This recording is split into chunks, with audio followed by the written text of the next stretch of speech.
उमेदवार किशोर दराडे यांच्या प्रचारासाठी या ठिकाणी मी आलो होतो।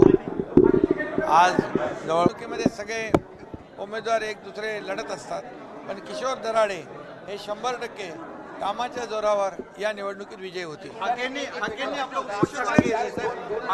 उपोषण मागे घेतलेलं आहे। काल बैठक झाली आणि कालच्या बैठकीमध्ये दोन्ही उपमुख्यमंत्री, इतर आमचे मंत्री सर्वजण होते आणि त्यामध्ये चांगली चर्चा झाली आणि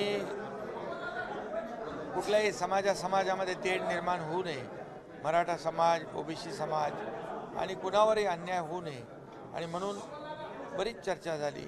त्यामध्ये एक अधिवेशनाच्या काळात पहिल्या आठवड्यामध्ये काही मुद्द्यांवर, काही विषयांवर सर्वपक्षीय बैठक घेण्याचंही ठरलं आणि त्यामुळे आज त्यांनी शासनाच्या शिष्टमंडळाला मान देऊन त्यांनी उपोषण मागे घेतलेलं आहे।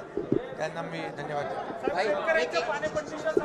2022 शेतकऱ्यांसाठी याच्या बाबतीमध्ये मी हे